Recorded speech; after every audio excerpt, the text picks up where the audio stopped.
Oui, on parle d'histoire, donc on a quitté la cave. Nous sommes à l'air libre avec, je pense, Jean-François Bazin me disait une vigne de raisin pour l'aligoter, c'est ça? Je pense que oui. D'accord. Jean-François Bazin, donc vous êtes écrivain, vous êtes journaliste, vous êtes surtout, je dirais, Monsieur Bourgogne, un peu sur toutes ses formes, que ce soit des personnages illustres ou moins connus, ou bien ce dictionnaire universel du vin de Bourgogne, hein, qui est vraiment un travail de longue haleine. Longue haleine et puis une synthèse qu'il fallait faire un jour. Oui, vous l'avez faite. On est fiers.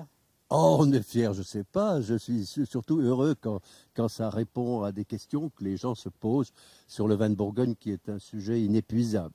Alors, on va parler non pas d'un sujet épuisé, mais apparemment le banc des vendanges est supprimé, en tout cas en Bourgogne, pas en Franche-Comté. Qu'est-ce que le banc des vendanges? BAN? Du banc des vendanges, on a fait, malheureusement, un train passe Oui. à côté de nous. On Ça va va, voir c'est bon. s'il a beaucoup de wagons.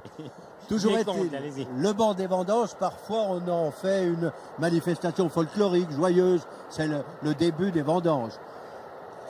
Quand on ne vendange pas à la machine à vendanger, parce que pour la machine, c'est pas très joyeux, en tout cas rien de particulier. Non, en fait, ça a été depuis 1000 ans un sujet de conflit Ah oui? entre les possédants, enfin les seigneurs, les abbés des monastères, les princes, le roi et les puissants, et les vignerons, c'est-à-dire une catégorie sociale plus simple et plus modeste. Pourquoi? Parce que le ban, c'est l'autorisation de commencer les vendanges, qui dépend du climat, de l'endroit où se situe la vigne. Enfin, il y a un certain nombre de critères. Et les puissants se sont toujours accordés à eux-mêmes pour deux raisons.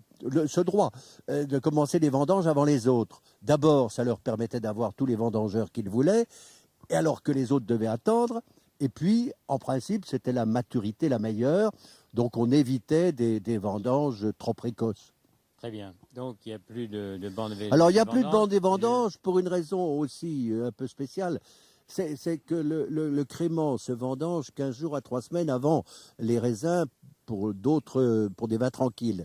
Et forcément, quand vous avez cette situation, eh bien, vous devez ne pas respecter le banc des vendanges, qui était plutôt fait pour les vins tranquilles. Merci Jean-François Bazin. C'est court. Pour les vendanges. Et